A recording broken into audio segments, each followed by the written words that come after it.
Everyone, कैसे हैं आप लोग। तो आज का जो हमारा टॉपिक है वो है ओहम्स लॉ। तो चलिए ओहम्स लॉ हम लोग पढ़ेंगे और ओहम्स लॉ को समझेंगे। ठीक है, चलो शुरू करते हैं। फिर मान लीजिए कि आपके पास एक कंडक्टर है, राइट। ये कंडक्टर है, मान लीजिए ये कंडक्टर है। सपोज ये कॉपर का वायर है, इसको हम लोग मान लेते हैं ये कॉपर का वायर है, राइट। अब इस वायर के दो फेसेस हैं। इस फेस को फेस ए बोल सकते हैं। सपोज थोड़ी देर के लिए इस फेस को मैं बोल रहा हूं फेस ए, राइट। और इस वाले फेस को मैं बोल रहा हूं फेस बी, फेस बी। तो वायर के दो फेसेस हैं, phase A and phase B. Wire बना किसका है? कॉपर का है। कॉपर एक बहुत ही अच्छा इलेक्ट्रिकल कंडक्टर है। अब हम लोग क्या करेंगे, इस वायर को एक बैटरी से कनेक्ट करते हैं। Let's connect this wire with a battery. अभी बैटरी से मैंने कनेक्ट कर दिया, ठीक है।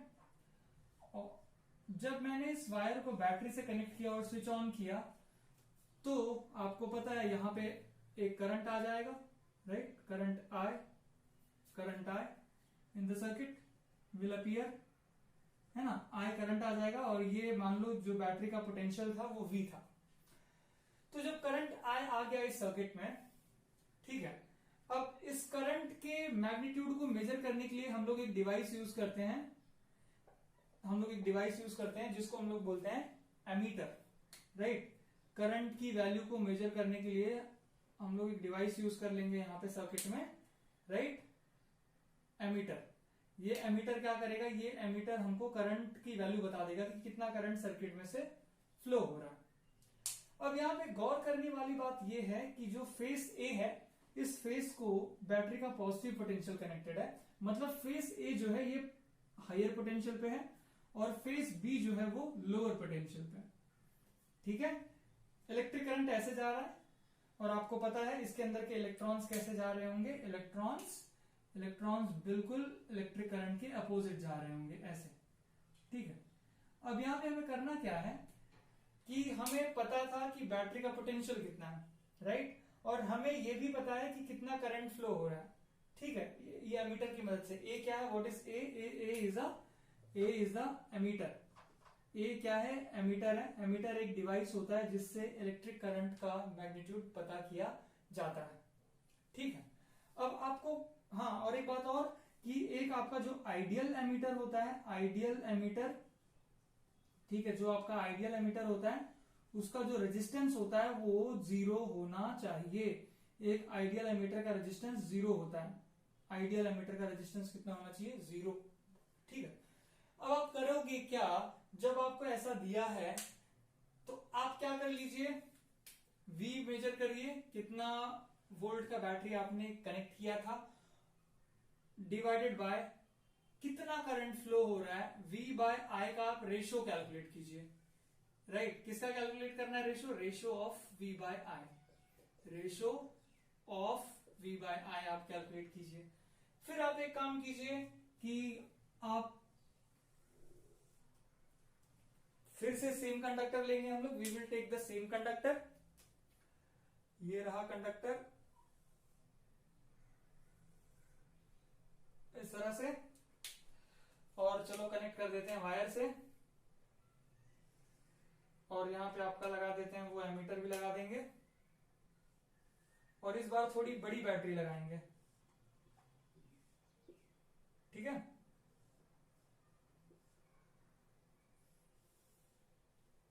अब ये टर्म है, ये जो फेस है, ये फेस को नाम दे दे रहा हूं फेस ए और ये फेस बी, ठीक है।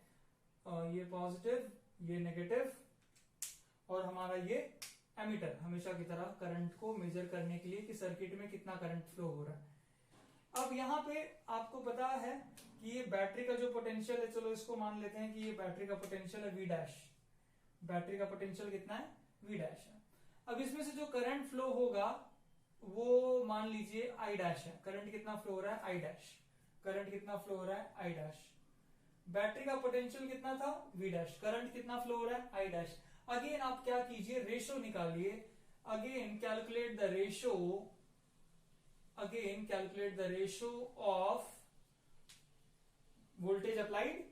कितना वोल्टेज अप्लाई किया आपने? V डैश और करंट कितना फ्लो हो रहा है, आई डैश। ठीक है, ये देखिए इस डायग्राम ए में भी हमने क्या किया था, ऐसा सेटअप लगाया, राइट। और ये दोनों वायर्स आइडेंटिकल हैं, both the wires are identical, दोनों में जो यूज किया गया वायर है वो आइडेंटिकल है, right. Both the wires are identical, both the wires are identical. इसमें जो वायर यूज किया गया है सेम वायर हमने इसमें भी यूज किया है, सिर्फ डिफरेंस है बैटरी का, यहाँ पे छोटी बैटरी यूज की गई है, वहां पे बड़ी बैटरी यूज की गई है। तो सबसे इंटरेस्टिंग चीज क्या है, जब आप ये रेशो निकालोगे, अब आप एक एक्सपेरिमेंट और कर सकते हो कि मान लीजिए आपने और बड़ी बैटरी कनेक्ट कर दी, राइट, है ना। तीसरी बार आप सपोज एक फिर से सेम वायर लिया आपने, you took the same wire, right. उसके बाद आपने सेम एक एमीटर लगा दिया, राइट, और इस बार मान लीजिए और बड़ी बैटरी कनेक्ट कर दिया आपने, ठीक है, और बड़ी बैटरी कनेक्ट की, और इस बैटरी का पोटेंशियल मान लीजिए V डबल डैश, इसमें से जो करंट फ्लो हो रहा है मान लीजिए है I डबल डैश, ठीक है, I double dash, same wire है। अब इस तीसरी डायग्राम में भी अगर आप रेशो निकालिए, किसका रेशो निकालेंगे, वोल्टेज अप्लाइड कितना है V double dash divide by I double dash, इसका क्या निकालिए, रेशो निकालिए इस तीसरी डायग्राम में भी। तो अगर आप ये तीसरी डायग्राम में भी ये रेशो निकालेंगे, रेशो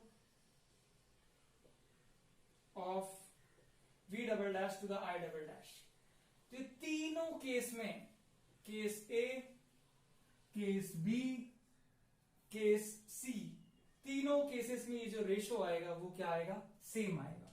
तीनों केसेस में ये रेशो क्या आएगा, सेम आएगा।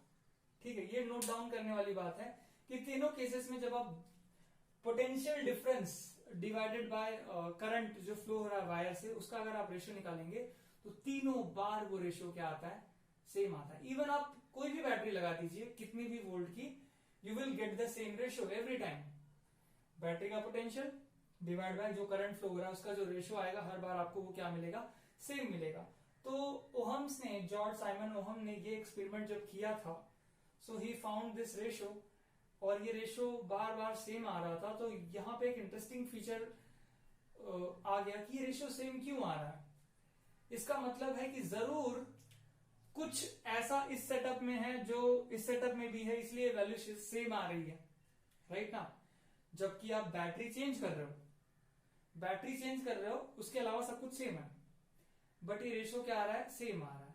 फिर क्या किया गया कि जैसे एक चीज नोट डाउन करने वाली है कि अभी हमने फेस ए को पॉजिटिव पोटेंशियल दिया है और फेस बी को क्या दिया है, नेगेटिव पोटेंशियल, राइट। तो फेस ए को पॉजिटिव पोटेंशियल, फेस बी को नेगेटिव पोटेंशियल। अब क्या करते हैं, चलो पोटेंशियल की पोलैरिटी चेंज करते हैं, मतलब जो पोटेंशियल हम लोग लगा रहे हैं ना उसकी पोलैरिटी थोड़ी रिवर्स करते हैं और देखते हैं क्या होता है, राइट। तो पहले मैं इसको मिटाता हूं।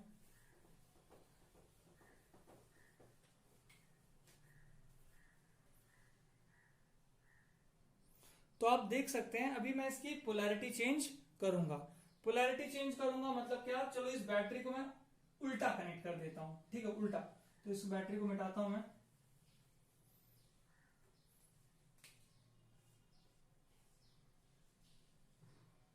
अब ये नेगेटिव ये पॉजिटिव, बैटरी को उल्टा लगा दिया मैंने, तो ये नेगेटिव हो गया और ये पॉजिटिव हो गया, राइट। तो देखिए ये दोनों डायग्राम्स को देखिए, दोनों डायग्राम में अंतर है। यहाँ पे फेस ए जो है ये नेगेटिव पोटेंशियल को कनेक्टेड है, फेस बी पॉजिटिव।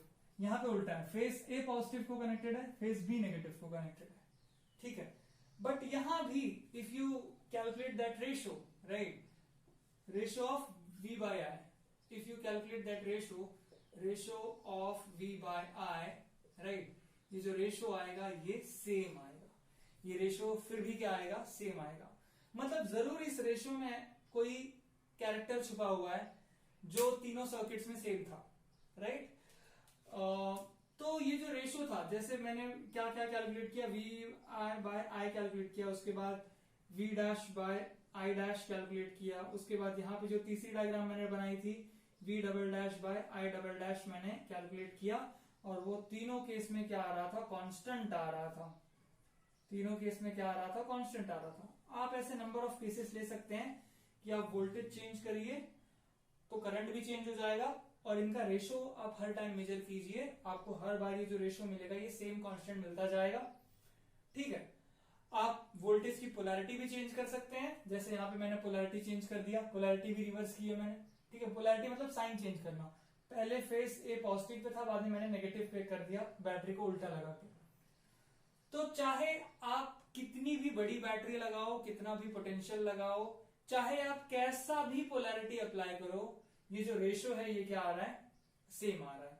ये रेशो V बाय I का रेशो क्या आ रहा है, सेम आ रहा है। मतलब इसमें जरूर इस रेशो में कुछ ना कुछ बात है जो हमें तीनों एक्सपेरिमेंट से पता चल रहा है। और ये जो कांस्टेंट है, ये जो कांस्टेंट है, इस कांस्टेंट को फिर नाम दिया गया, इस कांस्टेंट को जो नाम दिया गया वो था नाम रेसिस्टेंस का, राइट। इस कांस्टेंट को क्या कहा जाने लगा, रेसिस्टेंस। ये जो कांस्टेंट है इस कांस्टेंट को नाम दिया गया रेसिस्टेंस। क्या नाम दिया गया, रेसिस्टेंस। और इस कांस्टेंट को, रेसिस्टेंस को हम लोग डिनोट करते हैं R से। किससे डिनोट करते हैं, R से। सो हम लोग ने सिंपली लिख दिया कि V अपॉन I, ये जो रेशो है ये कांस्टेंट है। V अपॉन I का रेशो क्या है, कांस्टेंट है। और इसको हमने नाम दे दिया किसका, इसको हमने नाम दे दिया रेसिस्टेंस का। किसका नाम दे दिया, रेसिस्टेंस का। अब ये रेसिस्टेंस होता क्या है, राइट। मतलब ये जो रेसिस्टेंस R है ये तीनों सर्किट डायग्राम्स में सेम था, राइट, है ना। A वाले में, B वाले में और C वाले में जो मैंने मिटा दिया, तीनों डायग्राम्स में ये रेसिस्टेंस क्या था, सेम था।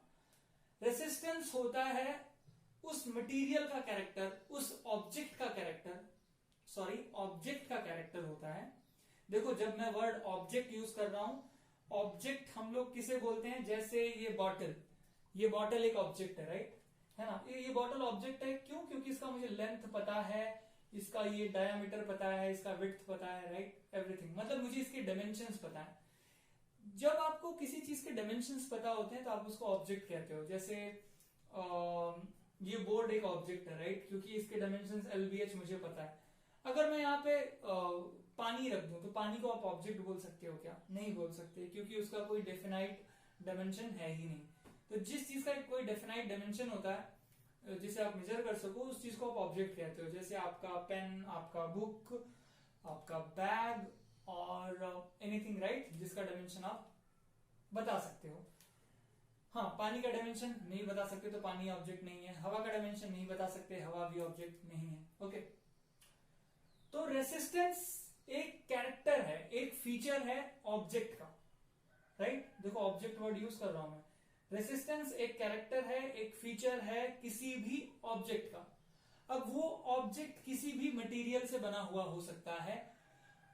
वो मटेरियल कंडक्टर हो सकता है, कॉपर हो सकता है, एल्यूमिनियम हो सकता है, स्टील हो सकता है, वो मटेरियल वुड हो सकता है, लकड़ी, वो मटेरियल कुछ और सब्सटेंस भी हो सकता है, राइट। तो resistance basically it's characteristics of any given object. Resistance क्या है, एक कैरेक्टरिस्टिक्स है किसी ऑब्जेक्ट का। तो इससे एक बात पता चलती है कि तीनों फिगर्स में वो ऑब्जेक्ट सेम था, और वो ऑब्जेक्ट था क्या हमारा, कॉपर वायर। वो ऑब्जेक्ट था क्या हमारा, कॉपर वायर। देखो तीनों डायग्राम्स में बैटरी हमने चेंज की है, बैटरी के अलावा सारी चीजें क्या है, सेम है। तो बैटरी को चेंज किया हमने, कॉपर वायर वही इसमें भी था, वही कॉपर वायर इसमें भी था, और वही कॉपर वायर थर्ड डायग्राम में भी था। मतलब तीनों केस में जो कैरेक्टर था कॉपर वायर का वो तो सेम रहेगा, क्योंकि सेम कॉपर वायर था। कॉपर वायर का देखो हमने यहाँ पे लिखा था both the wires are identical, मतलब इसके जो डायमेंशन है सेम है। जो डायमेंशन इस कॉपर वायर के हैं वही डायमेंशन उसके भी हैं, राइट, ठीक है। और उसको हमने नाम क्या दिया गया, रेसिस्टेंस का नाम दे दिया। सो रेसिस्टेंस मैं यहां पे लिख देता हूं, resistance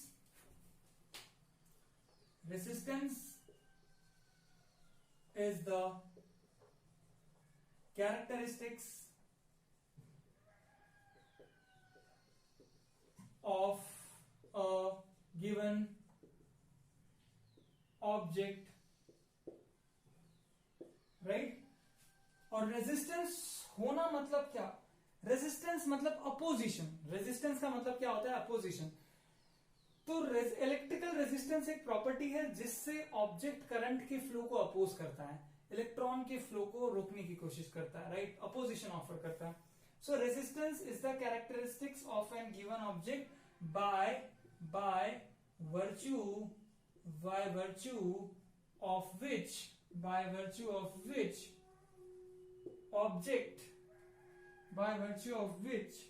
object opposes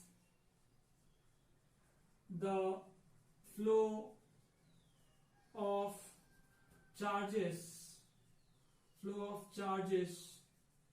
through it. ठीक है. ओके. रेजिस्टेंस एक कैरेक्टरिस्टिक है, राइट, किसी भी गिवन ऑब्जेक्ट का. और ये कैरेक्टरिस्टिक्स करवाता क्या है? ये कैरेक्टरिस्टिक्स अपोजिशन ऑफर करवाता है. किसको? फ्लो ऑफ चार्जेस को, है ना. तो रेजिस्टेंस क्या करता है? It opposes the flow of charges through the conductor. तो जितना ज्यादा रेजिस्टेंस होगा उतना ज्यादा अपोजिशन ऑफर होगा चार्जेस के फ्लो को. जितना कम रेजिस्टेंस होगा उतना कम अपोजिशन ऑफर होगा चार्जेस के फ्लो को.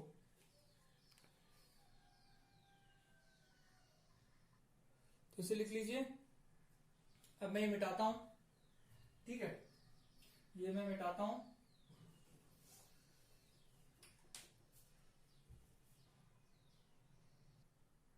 देखो हमने क्या चीज नोटिस की? हमने नोटिस किया कि V बाय आई का जो रेशियो था, V अपॉन आई का जो रेशियो था, ये हर बार क्या आ रहा था? कांस्टेंट आ रहा था. राइट, है ना. तो आप इसको ऐसे लिख सकते हो, V is equal to, right, और ये जो कांस्टेंट है इसको हमने रेजिस्टेंस का नाम दिया हुआ, राइट, रेजिस्टेंस का नाम हमने बाद में इसे दिया. तो हम लोग इसको ऐसे लिख सकते हैं, V is directly proportional to I, है ना. V is directly proportional to I. V क्या है? What is V? V is a applied potential difference. V is the applied potential difference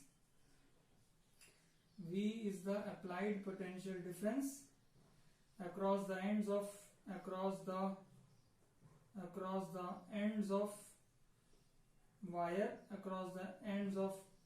wire, ठीक है.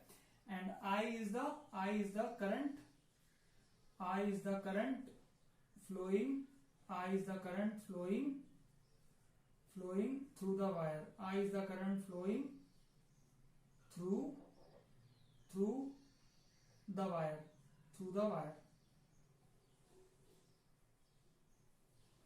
तो इसका मतलब क्या है कि जैसे जैसे आप पोटेंशियल डिफरेंस ज्यादा लगाओगे करंट का वैल्यू बढ़ता जाएगा. जैसे जैसे आप पोटेंशियल डिफरेंस ज्यादा लगाओगे करंट का वैल्यू बढ़ता जाएगा. जैसे जैसे पोटेंशियल डिफरेंस कम लगाओगे करंट का वैल्यू घटता जाएगा. करंट का वैल्यू क्या होगा? घटता जाएगा अगर आप पोटेंशियल डिफरेंस कम लगाओगे तो. हाँ, ये कांस्टेंट को फिर हमने क्या नाम दिया था? मैंने अभी बताया. कांस्टेंट को हमने किसका नाम दिया? रेजिस्टेंस का. तो ये हो गया V is equal to I R. Constant को हमने क्या नाम दिया? रेजिस्टेंस का. कांस्टेंट को हमने क्या नाम दिया? रेजिस्टेंस का नाम दिया, राइट. तो ये V इज इक्वल टू क्या हो गया? आई आर हो गया. V इज इक्वल टू क्या हो गया? I R. सो ये जो R है ना, ये कैरेक्टर शो करता है वायर का. ये जो R है it's a character of wire. ये वायर का कैरेक्टर शो करता है जिसमें से आपका करंट फ्लो होने वाला है. तो तीनों प्रीवियस सर्किट्स में वायर तो चेंज किया नहीं था हमने, तो इसलिए V बाय आई का रेशियो हर बार क्या आ रहा था? सेम आ रहा था. हाँ, अगर आपने वायर चेंज कर दिया होता, अगर आपने वायर चेंज किया होता तो V बाय आई का रेशियो सेम नहीं आता, राइट. तो यहां से आप लोगों ने क्लास 10th में पढ़ा हुआ है वो जो स्टेटमेंट, मोस्ट स्टेटमेंट लिख देता हूं यहां पे एक बार, ठीक है.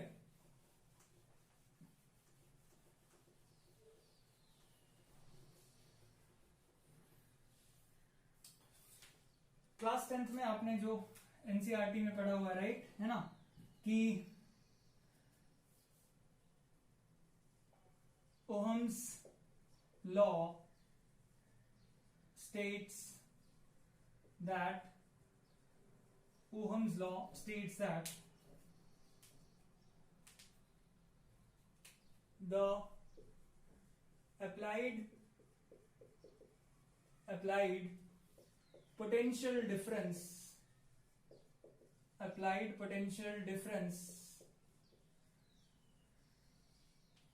across the ends of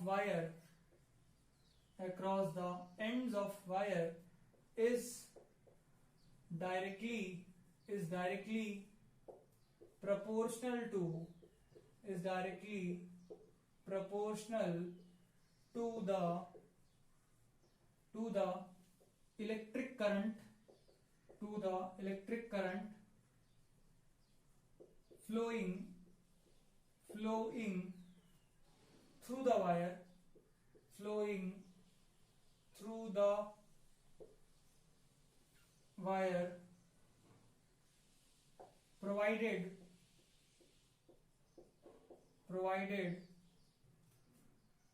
temperature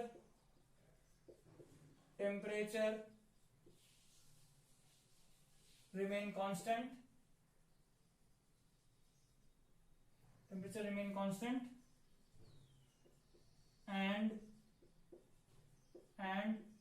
physical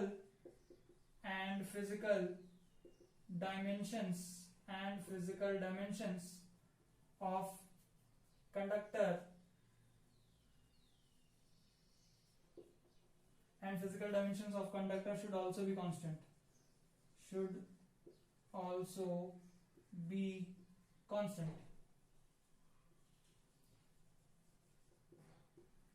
ये आप लोगों ने पढ़ा हुआ है कि ओहम्स लॉ बताता है कि अप्लाइड पोटेंशियल डिफरेंस जो है, जो आपका V है डायरेक्टली प्रोपोर्शनल टू I है, राइट, ये कि applied potential difference is directly proportional to the current flowing through the conductor as long as temperature जब तक कांस्टेंट है। इसकी दो कंडीशन है कि आपका टेम्परेचर कांस्टेंट होना चाहिए, मतलब आइसोथर्मल होना चाहिए, कॉमा उसके बाद जो डायमेंशंस हैं वो भी कांस्टेंट होनी चाहिए। डायमेंशंस वायर के चेंज नहीं होना चाहिए। Dimensions should be invariable, right? Dimensions should be invariable. अगर ये दोनों कंडीशन सेटिस्फाई कर रही होंगी तभी आप बोल सकते हो कि V is directly proportional to I. अगर ये दोनों में से कोई भी एक कंडीशन सेटिस्फाई नहीं हो रही है तो ये जस्टिफाई नहीं हो पाएगा, ये सही नहीं होगा, गलत हो जाएगा। तो जब तक आपका टेम्परेचर कांस्टेंट है, जब तक आपके वायर का डायमेंशन कांस्टेंट है, मतलब आपके वायर का रेडियस, आपके वायर का लेंथ, जब तक आपके वायर का डायमीटर कांस्टेंट है, वायर का लेंथ कांस्टेंट है, तब तक आप बोल सकते हो V is directly proportional to I। ये आपने क्लास 10th में पढ़ा हुआ है, बट इसमें कुछ चीजें अभी हम लोग और ऐड करेंगे, ठीक है। तब तक के लिए मैं इसको मिटाता हूं। तो यहां पे कुछ चीजें नोट डाउन करने वाली हैं कि जैसे ये आपने पढ़ा हुआ है ओहम्स लॉ, देखिए एक असर्शन है, एक स्टेटमेंट है, राइट। ओहम्स लॉ एक स्टेटमेंट है बेसिकली। ओहम्स लॉ कहता है कि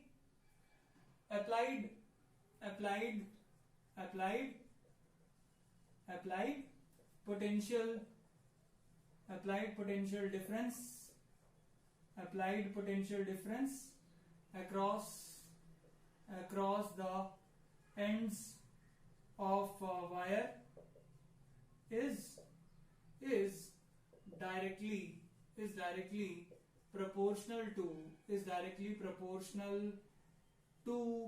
the electric current flowing through the wire.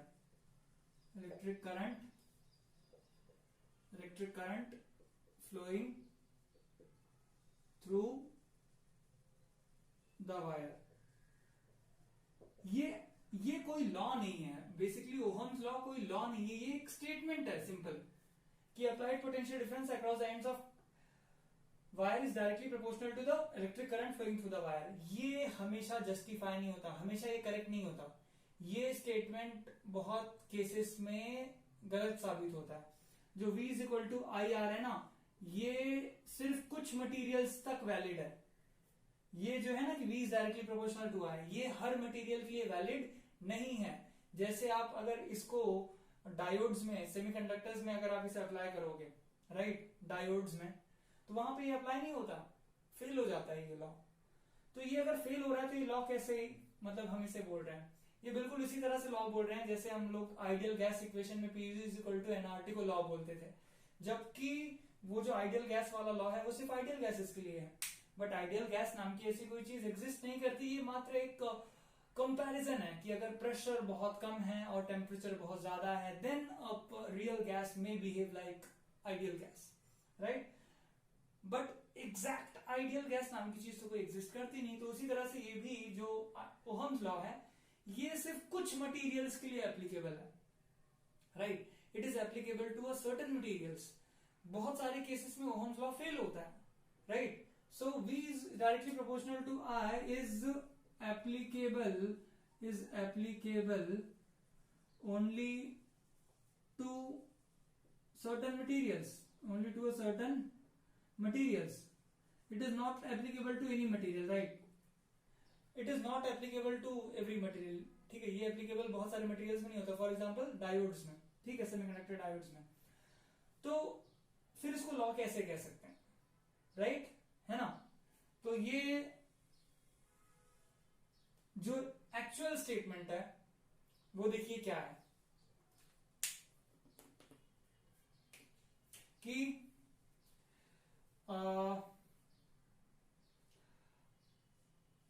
एक कंडक्टर said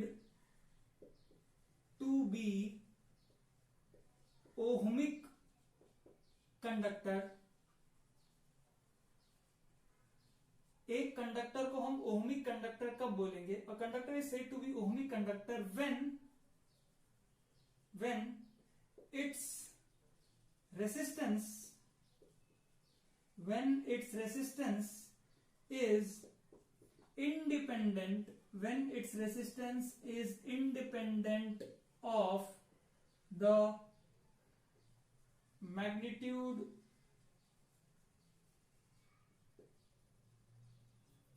and polarity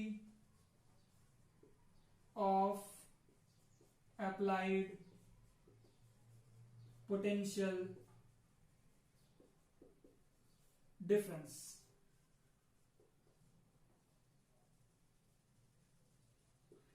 एक कंडक्टर को आप ओहमिक कंडक्टर तभी बोल सकते हो जब उसका रेजिस्टेंस इंडिपेंडेंट हो, मतलब पोटेंशियल डिफरेंस से कोई लेना देना ही नहीं है, ठीक है। और conductor is said to be ohmic, conductor when its resistance is independent of magnitude, ठीक है। मैग्नीट्यूड मतलब आप 10 वोल्ट का बैटरी लगाओ, 20 वोल्ट का लगाओ, 30 वोल्ट का लगाओ। पोलैरिटी मतलब चाहे फेस ए को पॉजिटिव करो चाहे फेस बी को पॉजिटिव करो, आपकी मर्जी। अगर तभी भी रेजिस्टेंस सेम आ रहा है तो वो कंडक्टर क्या है, ओहमिक है, राइट। मतलब a conductor is said to be ohmic when its resistance is independent, मतलब वो चेंज नहीं हो रहा है। अगर आप बैटरी चेंज करो या फिर पोलैरिटी चेंज करो तब भी चेंज अगर नहीं हो रहा है, V बाय आई का रेशो, राइट ना, मतलब आपका जो V बाय आई का रेशो है, ये हर बार अगर आपका कांस्टेंट आ रहा है, राइट, मतलब आपका वो कंडक्टर क्या है, ओहमिक कंडक्टर है। अगर ये कांस्टेंट नहीं आ रहा है, अगर ये रेशो चेंज हो रहा है, तो आपका जो कंडक्टर है वो नॉन ओहमिक है। आपका जो कंडक्टर है वो क्या हो जाएगा, फिर नॉन ओहमिक है, मतलब वो ओहम्स लॉ को फॉलो नहीं कर रहा है। अगर आपका कंडक्टर का V बाय आई का रेशो हर बार सेम आ रहा है, every time when you are performing experiment, अगर हर बार V बाय आई का रेशो सेम आता है, तो आप बोल सकते हो कि आपका कंडक्टर क्या है, ओहमिक कंडक्टर है, मतलब वो ओहम्स लॉ को फॉलो कर रहा है। अगर नहीं आ रहा है तो वो नॉन ओहमिक कैटेगरी में चला जाएगा, मतलब वो ओहम्स लॉ को वहां पे ओबे नहीं कर रहा है, ठीक है। और जो इससे भी इंपॉर्टेंट चीज है, क्योंकि मैं पहले इसे रफ कर लूं, तो बहुत लोगों को लगता है कि ये जो इक्वेशन है V is equal to I R, right, बहुत लोगों को लगता है ये जो इक्वेशन है V is equal to I R ये ओहम्स लॉ है, ऐसा काफी लोगों को लगता है। बट ये इक्वेशन ओहम्स लॉ बिल्कुल नहीं है। ये जो इक्वेशन है R is equal to V by I, it's a equation to find out the value of resistance, ये ओहम्स लॉ नहीं है, राइट। ये एक इक्वेशन है रेजिस्टेंस को फाइंड आउट करने का, कि अगर आपको पोटेंशियल डिफरेंस दिया गया है, पोटेंशियल डिफरेंस अगर आपको दिया गया है और अगर आपको करंट पता है कि करंट कितना फ्लो हो रहा है, तो आप रेजिस्टेंस निकाल सकते हो, आप रेजिस्टेंस निकाल सकते हो। लेकिन बहुत लोग को लगता है ये ओहम्स लॉ है, ये ओहम्स लॉ नहीं है।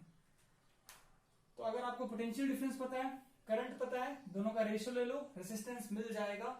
ये फॉर्मूला आप ओहमिक कंडक्टर्स में भी लगा सकते हो, ओहमिक कंडक्टर्स के लिए भी लगा सकते हो, और ये फॉर्मूला आप नॉन ओहमिक में भी लगा सकते हो, ये फॉर्मूला आप नॉन ओहमिक कंडक्टर्स में भी लगा सकते हो, नॉन ओहमिक कंडक्टर्स, राइट। तो ये ओहम्स लॉ बिल्कुल नहीं है। ये जो लॉ, ये जो इक्वेशन है, ये इक्वेशन रेजिस्टेंस को फाइंड आउट करने का एक तरीका है। अगर आपको पोटेंशियल डिफरेंस पता है, अगर आपको इलेक्ट्रिक करंट पता है, you can get the value of resistance by performing this calculations, right. तो ओहम्स लॉ है क्या? ओहम्स लॉ जैसे मैंने बताया कि एक असर्शन है, एक स्टेटमेंट है। स्टेटमेंट क्या कहता है? कोई भी वो कंडक्टर जिसका रेजिस्टेंस कांस्टेंट हो, जिसका रेजिस्टेंस वोल्टेज की वैल्यू के साथ चेंज नहीं हो रहा है, जिसका रेजिस्टेंस वोल्टेज की पोलैरिटी के साथ चेंज नहीं हो रहा है, ऐसे कंडक्टर को हम लोग ओहमिक कंडक्टर बोलेंगे। A conductor is said to be a ohmic conductor when its resistance is independent of magnitude and the polarity of applied potential difference across the ends of a conductor। ठीक है, आप बोलोगे कोई conductor Ohm's law को follow कब कर रहा है, कब बोलोगे? जब उसका रेजिस्टेंस चेंज नहीं हो रहा है। चले, चाहे आपको ऐसी कितनी भी बड़ी बैटरी लगाओ, कितनी भी छोटी बैटरी लगाओ, चाहे आप बैटरी का पोलैरिटी कैसे भी चेंज करो, अगर रेजिस्टेंस चेंज नहीं हो रहा है तो मतलब वो कंडक्टर ओहम्स लॉ को फॉलो करता है। और ओहम्स लॉ क्या है? Simply V is directly proportional to I। The main essence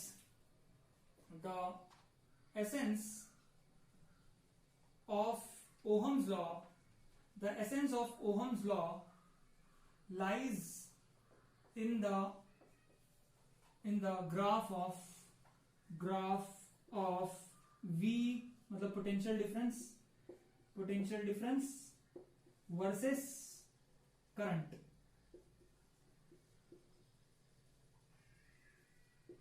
ठीक है, तो अगर आप पोटेंशियल डिफरेंस वर्सेस करंट का ग्राफ बनाए तो उससे आपको ओहम्स लॉ के बारे में बहुत ज्यादा आइडिया मिलेगी।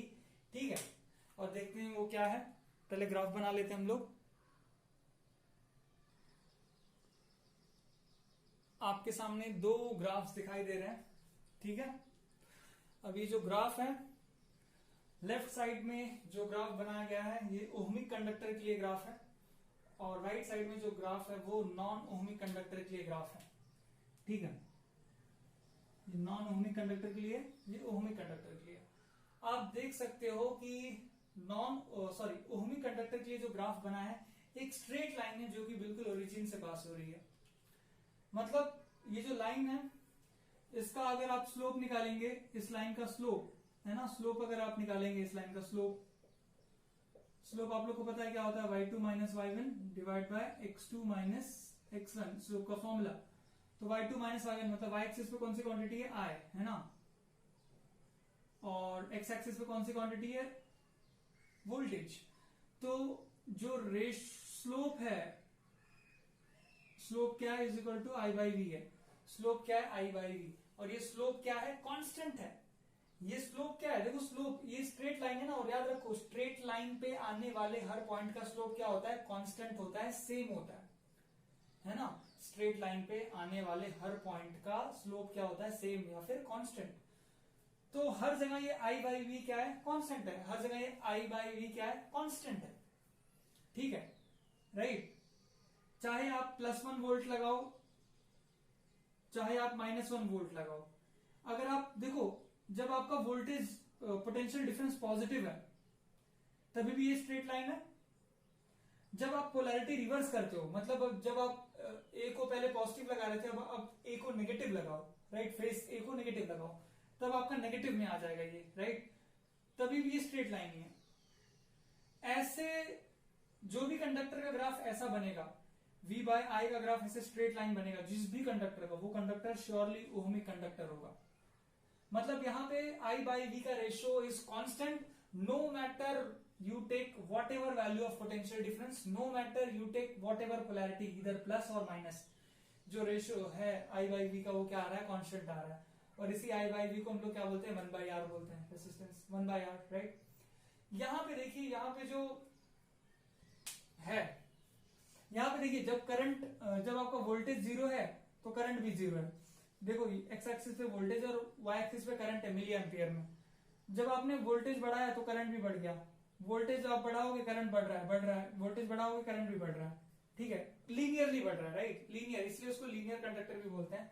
इसको क्या बोलते हैं sometimes, linear conductor, linear conductor. यहां पे ऐसा नहीं है, लेकिन जब आपका वोल्टेज जीरो है तो करंट भी जीरो है, राइट, जब आपका वोल्टेज जीरो है तो करंट भी जीरो है, वोल्टेज थोड़ा और बढ़ा अभी भी करंट जीरो है, वोल्टेज थोड़ा और बढ़ा अभी भी करंट जीरो है, वोल्टेज थोड़ा और बढ़ा अभी भी करंट जीरो है। अब यहाँ वोल्टेज हो गया 1.5, यहाँ पे कहीं बीच में, अब करंट बढ़ना शुरू हो रहा है, राइट, लेकिन अब ये लीनियरली नहीं बढ़ा है, इसका देखो स्लोप जो है वो बढ़ता जा रहा है, स्लोप क्या हो रहा है, बढ़ रहा है ना। तो यहाँ पे इसका स्लोप कांस्टेंट नहीं है, स्लोप जो है वो कांस्टेंट बिल्कुल भी नहीं है ना। तो ये जो कंडक्टर है इसको बोलेंगे नॉन लीनियर कंडक्टर। और इसमें एक चीज नोटिस करने वाली है कि जब आप पोटेंशियल डिफरेंस उल्टा लगाते हो, मतलब अपोजिट पोलैरिटी का लगाते हो, तो करंट देखो बिल्कुल जीरो है, करंट है ही नहीं यहाँ पे, है ना। जब पोटेंशियल डिफरेंस आप बिल्कुल उल्टे पोलैरिटी का लगाते हो तो यहाँ पे देखो करंट है क्या, जब आपने -1 पोटेंशियल डिफरेंस लगाया, जब आपने -2 लगाया, करंट है क्या, करंट नहीं है, करंट इज जीरो। मतलब ये जो पर्टिकुलर कंडक्टर है ये सिर्फ एक ही पोलैरिटी पे चल सकता है, पॉजिटिव पे, नेगेटिव पे चलता ही नहीं है। बट ओहमिक कंडक्टर्स जो होते हैं उनमें आप कैसी भी पोलैरिटी लगाओ, पॉजिटिव वाली लगाओ, नेगेटिव वाली लगाओ, दोनों केसेस में वो काम करता है बहुत अच्छे से, राइट। तो इसका एग्जांपल है हमारा पीएन जंक्शन डायोड, जो कि आप पढ़ोगे डिटेल में जब आप सेमीकंडक्टर्स पढ़ोगे लास्ट वाला टॉपिक फिजिक्स में, और उसमें तो हम लोग कोई भी एग्जांपल ले सकते हैं ओहमिक कंडक्टर में, ठीक है। और ये जो ओहमिक कंडक्टर में भी है, इसके भी देखो कुछ लिमिटेशंस है कि टेम्परेचर कांस्टेंट होना चाहिए, as long as temperature is constant. But आपको पता है जैसे जैसे आप बड़ी बैटरी लगाओगे पोटेंशियल डिफरेंस बढ़ेगा, करंट भी ज्यादा फ्लो होगा, तो वायर हीटअप ज्यादा होगा, हीटअप ज्यादा होगा तो टेम्परेचर बढ़ेगा, और जब टेम्परेचर बढ़ता है तो वायर के अंदर जो एटम्स हैं, एटम्स और जो इलेक्ट्रॉन हैं, उनके वाइब्रेशंस पे काफी चेंजेस आते हैं। टेम्परेचर बढ़ेगा तो जाहिर सी बात है बहुत जल्दी जल्दी वाइब्रेट करने लगेंगे, जिसके कारण ये रेशो फिर कांस्टेंट नहीं रह पाता, ठीक है। मतलब ये भी परफेक्टली करेक्ट नहीं है, इसमें भी लिमिटेशंस है, बट फिर भी हम लोग मानते हैं कि चलो ठीक है, राइट, कुछ हद तक ये जो लॉ है ये करेक्ट है, बट इसके लिमिटेशंस हैं, राइट। अगर आप टेम्परेचर बहुत बढ़ गया तो V by I by V constant नहीं रहेगा, V बाय आई कॉन्स्टेंट नहीं रहेगा, राइट, ओके। तो बेसिकली जो ओहम्स लॉ है ये लॉ नहीं है, ये एक असर्शन है, और ये असर्शन यही कहता है कि किसी भी कंडक्टर को आप ओहमिक कंडक्टर तभी बोल सकते हो जब उसका जो रेसिस्टेंस है वो वोल्टेज के मैग्नीट्यूड के और वोल्टेज के पोलैरिटी के दोनों के इंडिपेंडेंट हो। मतलब आप चाहे मैग्नीट्यूड कितना भी लगा दो, चाहे आप पोलैरिटी कैसी भी लगा दो, अगर उसका रेशियो सेम आ रहा है हमेशा V बाय आएगा तो वो एक ओहमिक कंडक्टर है, अदरवाइज वो ओहमिक कंडक्टर नहीं है। और जो V is equal to IR वाला जो फॉर्मूला है वो ओहम्स लॉ नहीं है, it's just a formula to find out the value of resistance if you know the value of current and potential difference. तो ओहम्स लॉ से हमें एक बहुत इंटरेस्टिंग चीज की प्रॉपर्टी पता चला, और वो है रेसिस्टेंस का पता चला। किसका पता चला है हमको, रेसिस्टेंस का पता चलता है ओहम्स लॉ से, कि रेसिस्टेंस किसी भी ऑब्जेक्ट का कैरेक्टरिस्टिक शो करता है। It is the opposition offered by the conductor to the flow of charges through it, right. As long as you don't change the wire, resistance will remain same, and the ratio of I by V is also remain same, and V by R also remain same.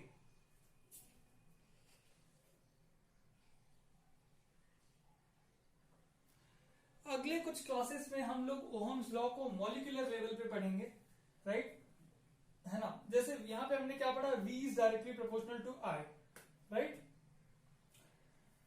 अब V is directly proportional to I, potential difference आप measure कर सकते हो with the help of volt meter, and electric current आप measure कर सकते हो with the help of ammeter, right. तो ये तो हम मेजर कर सकते हैं मैक्रो लेवल पे, मैक्रोस्कोपिक लेवल पे, लेकिन एटॉमिक लेवल पे क्या होता है जब टेम्परेचर बढ़ता है, और रेशो क्यों कांस्टेंट नहीं रहेगा जब टेम्परेचर बढ़ेगा, ये सारी चीजें हम लोग आने वाले लेक्चर्स में पढ़ेंगे जब हम लोग ओहम्स लॉ एटॉमिक लेवल पे, एटॉमिक व्यू पढ़ेंगे ओहम्स लॉ को। ठीक है, फिलहाल के लिए मैक्रोस्कोपिक व्यू जो हमने रिवाइज कर लिया। अब जो हमारा अगला टॉपिक है ये है resistance and resistivity. Resistance capital R and resistivity. Resistivity resistivity को डिनोट करते हैं हम लोग रो से। ठीक है, और रेसिस्टेंस को डिनोट करते हैं कैपिटल आर से। तो पहले रेसिस्टेंस देखेंगे फिर रेसिस्टिविटी देखेंगे। रेसिस्टेंस हमने ओहम्स लॉ से देख लिया है कि रेसिस्टेंस बेसिकली एक कैरेक्टर है ऑब्जेक्ट का। ओहम्स लॉ में ऑब्जेक्ट मतलब हमारा वायर था। ओहम्स लॉ में जो ऑब्जेक्ट था हमारा क्या था, वो वायर था। तो हमने वहां पे बोला था कि resistance is the characteristics of an object by virtue of which object opposes the flow of charges through it. In short, it opposes the electric current to pass through it. तो पहले चलो रेसिस्टिविटी देखते हैं कि resistivity क्या है। So let's first understand what is resistivity. पहले resistivity पढ़ लेते हैं।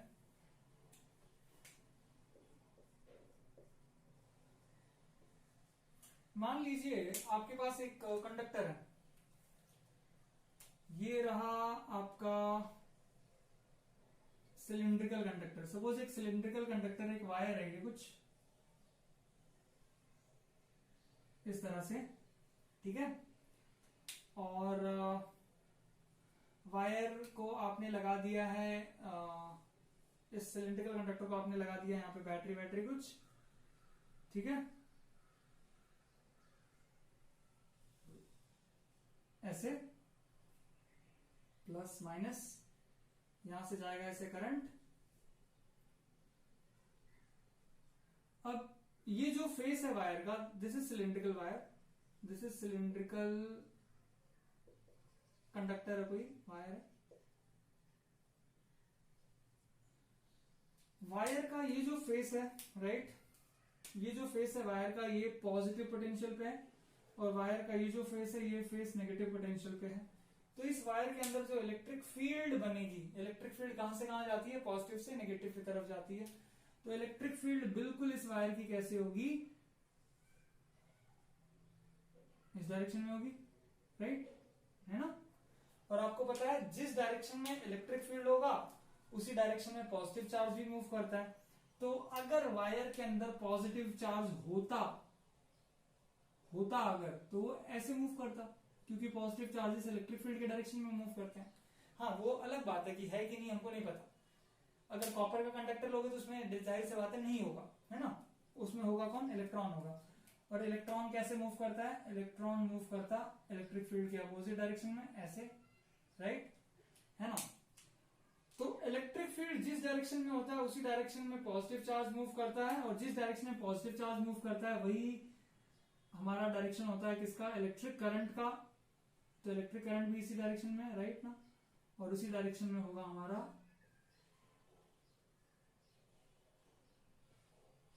करंट डेंसिटी वेक्टर, है ना। जिस डायरेक्शन में इलेक्ट्रिक फील्ड होगा उसी डायरेक्शन में इलेक्ट्रिक करंट भी होगा, और उसी डायरेक्शन में करंट डेंसिटी वेक्टर भी होगा।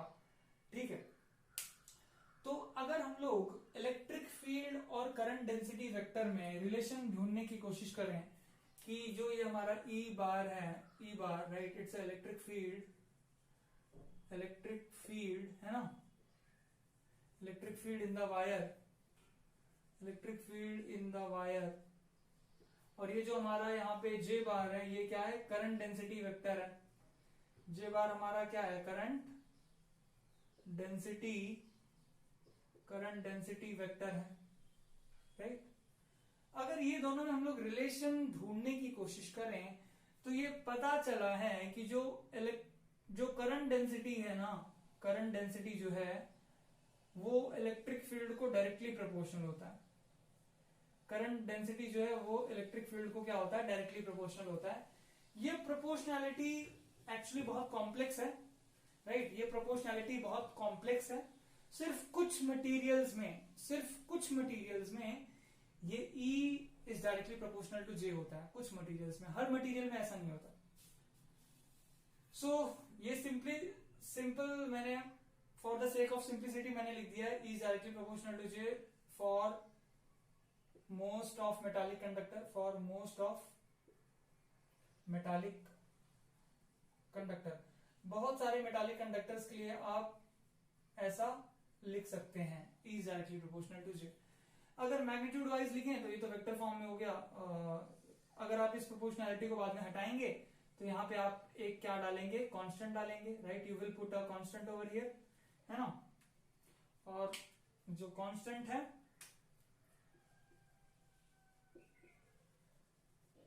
यहाँ पे कोई कांस्टेंट डालेंगे आप, ठीक है। और यहाँ पे आपका जे बार ऐसे के ऐसे, और इस कांस्टेंट को हम लोग जिसे डालने वाले हैं वो है यहाँ पे ये भाई साहब रो। तो ये रो यहाँ पे डाल दो, ठीक है। रो कांस्टेंट है, प्रोपोर्शनैलिटी कांस्टेंट। रो क्या है, एक प्रोपोर्शनैलिटी कांस्टेंट है जिसको हम लोग नाम देने वाले हैं रेसिस्टिविटी का। Rho is a proportionality constant to which we will give a name of resistivity. तो basically E rho is equal to क्या हो गया फिर आपका, रो इज इक्वल टू हो गया ई अपॉन जे। तो रो इज इक्वल टू क्या हो गया, ई अपॉन जे, ठीक है। अब ये जो फॉर्मूला है कि रेसिस्टिविटी, ये प्रोपोर्शनैलिटी कांस्टेंट था, right. It's a proportionality constant,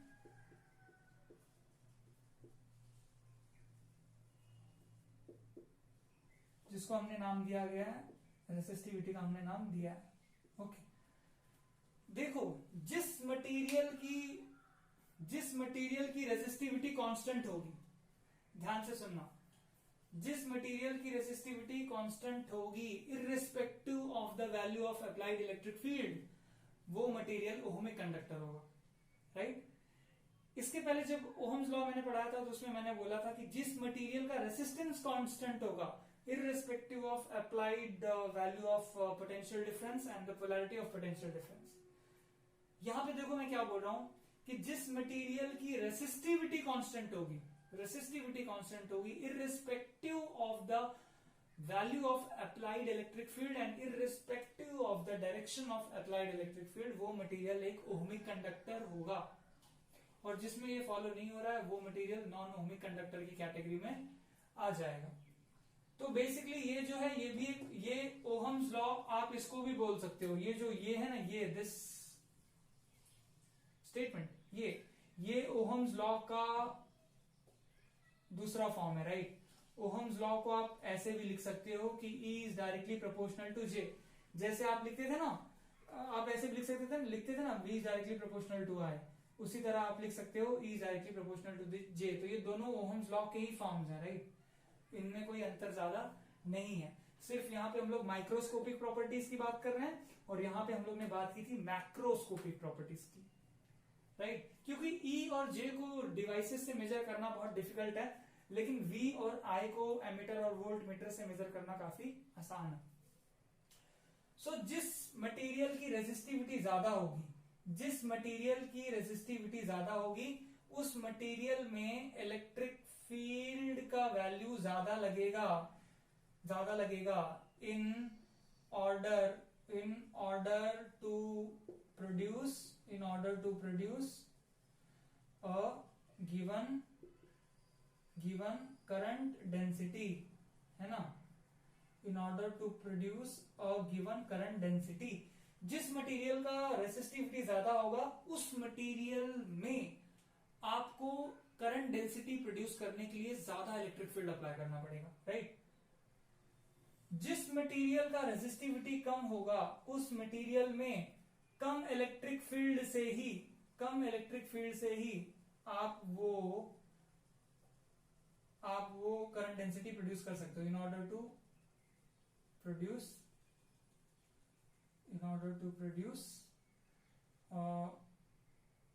given current density, ठीक है। अगर रेजिस्टिविटी मटेरियल की ज्यादा है तो ज्यादा इलेक्ट्रिक फील्ड लगेगी करंट डेंसिटी को सेटअप करने के लिए। अगर रेजिस्टिविटी कम है तो कम इलेक्ट्रिक फील्ड में ही काम हो जाएगा और आपका करंट डेंसिटी सेटअप हो जाएगा गिवन वैल्यू जो आप चाहते हो, ठीक है। तो ये जो फॉर्मूला है rho is equal to EJ, ठीक है। अब आप देख सकते हो ये जो कंडक्टर है, इस कंडक्टर का जो एरिया है, area of cross section is constant, है ना। Area of cross section conductor का क्या है, कांस्टेंट है, राइट, है ना। और कंडक्टर में से करंट भी सेम फ्लो हो रहा है, आई। तो आपको पता है J इज इक्वल टू क्या होता है, current per unit cross sectional area होता है, राइट ना। तो अगर करंट कांस्टेंट है पूरे कंडक्टर से और एरिया ऑफ क्रॉस सेक्शन भी कांस्टेंट है पूरे कंडक्टर का, तो मतलब J through out the conductor क्या हो गया, कांस्टेंट हो गया। ऐसा मान सकते हैं हम लोग कि J through out the conductor क्या है, कांस्टेंट है। ओके, एंड इलेक्ट्रिक फील्ड, ये जो इलेक्ट्रिक फील्ड है वो भी थ्रू आउट द कंडक्टर क्या है, कांस्टेंट है। इलेक्ट्रिक फील्ड जो है वो भी थ्रू आउट द कंडक्टर क्या है, कांस्टेंट है। इलेक्ट्रिक फील्ड क्रिएट कौन कर रहा है, बैटरी क्रिएट कर रही है। तो ये दोनों कंडीशंस हैं कि करंट डेंसिटी वेक्टर कांस्टेंट है through out the conductor and electric field का वैल्यू भी क्या है, कांस्टेंट है थ्रू आउट द कंडक्टर। अब हमारे पास वो जो इक्वेशन है rho is equal to E by J, उसे हम थोड़ा सा मॉडिफाई करेंगे। तो इसे पहले आप लिख लीजिए, ठीक है, मैं फिर मिटाता हूं।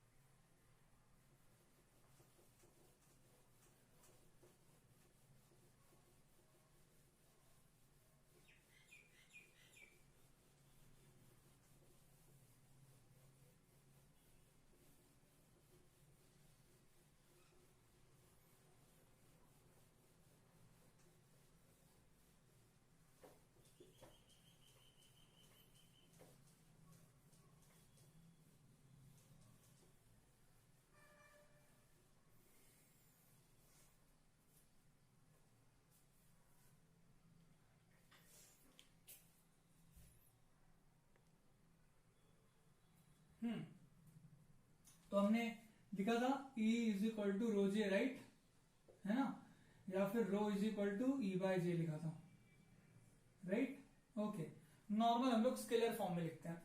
अब आपने पढ़ा हुआ है इलेक्ट्रिक पोटेंशियल वाले टॉपिक में कि अगर इलेक्ट्रिक फील्ड कांस्टेंट हो, अगर इलेक्ट्रिक फील्ड कांस्टेंट हो तो आप ऐसा लिख सकते हो कि E इज इक्वल टू, हाँ, अगर इलेक्ट्रिक फील्ड कांस्टेंट हो तो क्या लिख सकते हैं, देखो आपने एक फॉर्मूला पढ़ा था, if electric field is constant, if electric field is constant delta V is equal to E delta X लिख सकते हैं, राइट। मान लीजिए ये जो वायर है, इस वायर का जो लेंथ है वो लेंथ, मान लीजिए इस वायर का जो लेंथ है वो कैप स्मॉल एल है मान लो, ठीक है। तो मैं क्या लिख सकता हूं, जो पोटेंशियल डिफरेंस V है, ये दोनों इस एंड का और इस एंड का, वो कितना होगा, E इंटू एल होगा। पोटेंशियल डिफरेंस जो V है वो कितना होगा, E इंटू एल। तो E की वैल्यू क्या आ जाएगी, E की वैल्यू आ जाएगी V बाय एल। E की वैल्यू क्या आ जाएगी, V बाय एल आ जाएगी, राइट ना। ओके, तो यहां पे देखो E की वैल्यू क्या लिख दे रहा हूं मैं, V by L whole divided by J. J का मतलब क्या होता है, I अपॉन ए होता है। तो J इज इक्वल टू क्या हो जाएगा, I अपॉन ए, राइट, ऐसे। तो रो इज इक्वल टू, जब आप लिखोगे रो इज इक्वल टू क्या हो जाएगा, फिर रो इज इक्वल टू हो जाएगा V upon L into A by I. So rho is equal to V upon I, right, V upon I into A by L, इस तरह से हो गया, राइट ना। अब आपने थोड़ी देर पहले एक इक्वेशन पढ़ा था, V is equal to I R, ये इक्वेशन पढ़ा था, राइट। अब V अपॉन आई को आप क्या बोल सकते हो, R बोल सकते हो। तो रो इज इक्वल टू क्या हो गया, R, है ना, इंटू ये हो गया A बाय एल, राइट। तो ये आपका रेसिस्टिविटी का जो फॉर्मूला आया वो क्या आया, rho is equal to R A by L, right ना। या फिर R is equal to resistance is equal to क्या हो गया, रो एल बाय ए। ये फॉर्मूला आप लोगों ने क्लास 10th में पढ़ा होगा, राइट। ये फॉर्मूला रेसिस्टेंस और रेसिस्टिविटी का रिलेशन बताता है। देखो इस फॉर्मूले से पता क्या चलता है कि resistance of the conductor, resistance of the conductor is directly proportional to the length of the conductor and resistance of the conductor is inversely proportional to the area of cross section. याद रखना ये cross section area है, area of cross section. मतलब अगर conductor का length ज्यादा है तो रेसिस्टेंस ज्यादा होगा, अगर लेंथ कम है तो रेसिस्टेंस कम होगा। अगर एरिया ज्यादा है तो रेसिस्टेंस कम होगा, अगर एरिया कम है तो रेसिस्टेंस ज्यादा होगा। राइट, ये आपने ऑलरेडी पढ़ा हुआ भी है, ठीक है।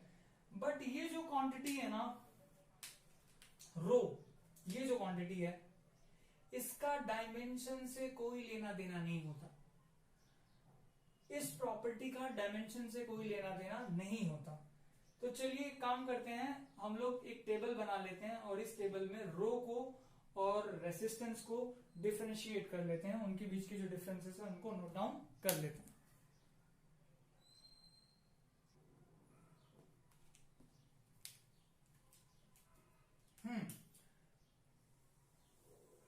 तो यहां पे लिखते हैं हम लोग रेसिस्टिविटी,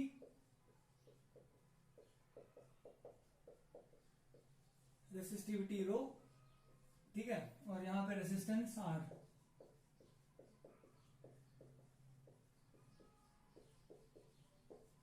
ध्यान देना,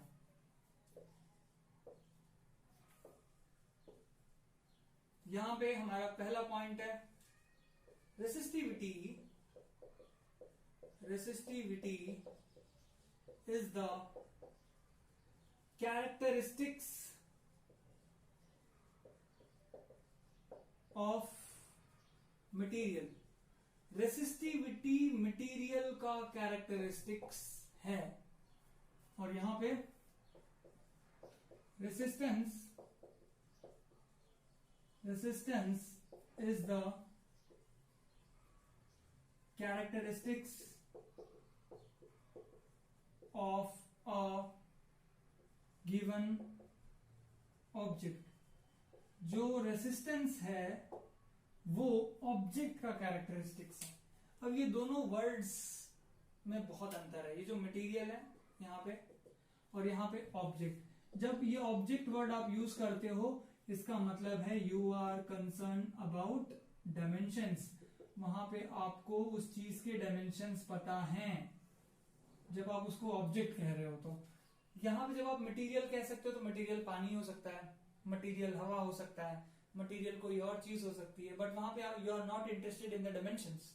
ओके, तो रेसिस्टिविटी का डायमेंशन से कोई लेना देना नहीं है, हाँ, बट रेसिस्टेंस का है क्योंकि आप उसे ऑब्जेक्ट कह रहे हो।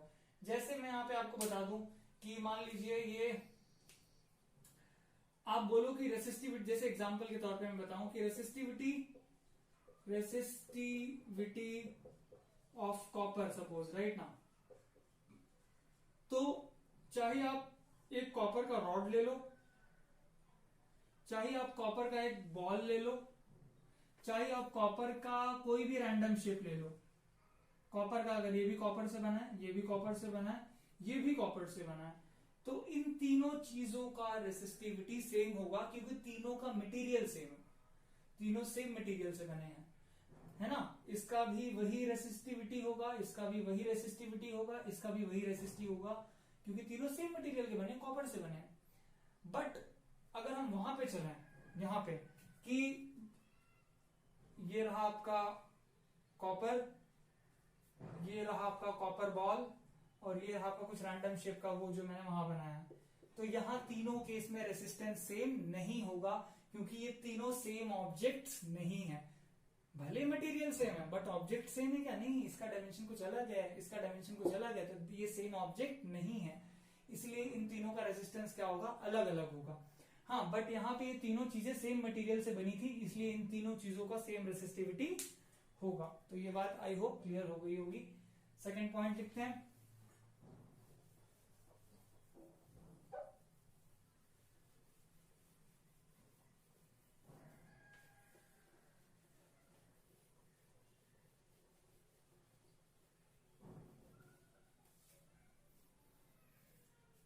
second point number 2, resistivity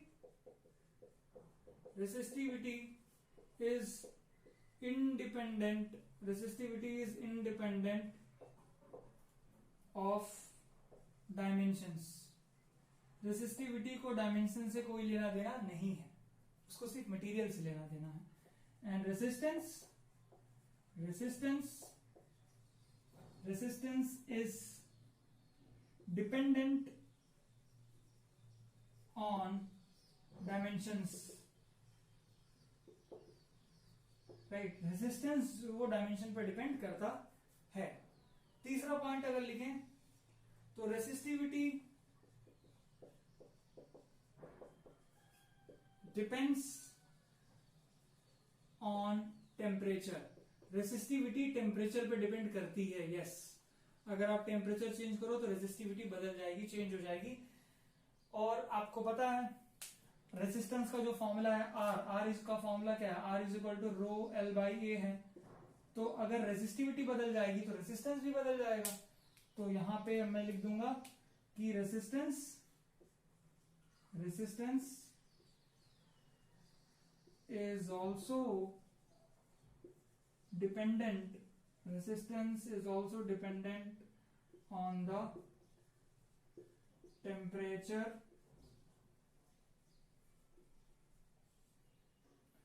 as well as on material composition।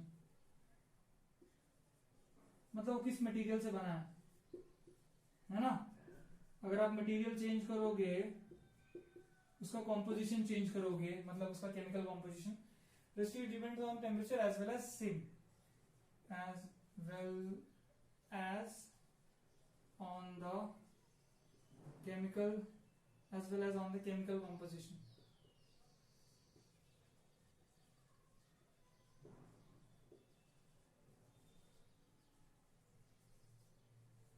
Okay, अब अगर आप इसको डिफाइन करना चाहते हो तो देखियो यहां से अगर आप रो का फॉर्मूला डेवलप करोगे तो रो इज इक्वल टू क्या हो जाएगा, आर ए बाय एल हो जाएगा।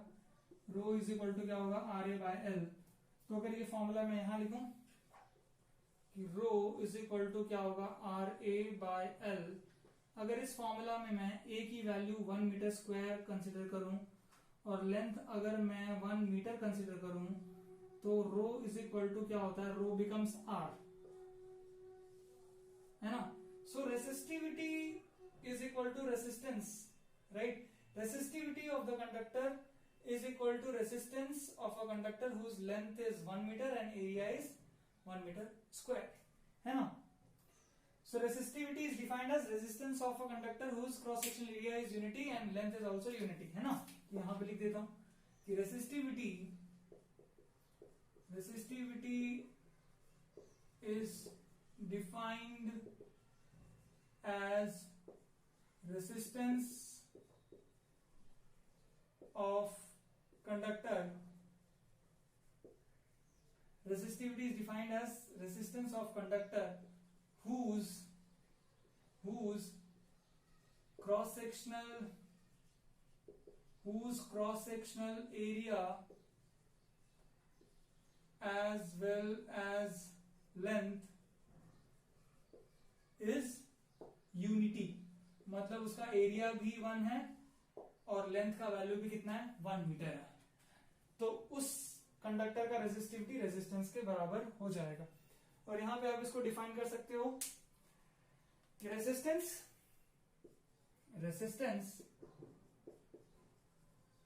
Is the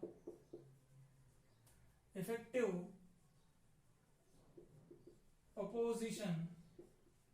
Resistance is the effective opposition offered by an object to the flow of electric current through it.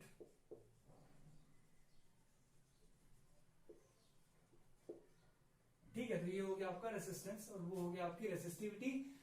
और भी चीजें हैं इनके बारे में जो कि हम लोग अगली क्लास में डिस्कस करेंगे।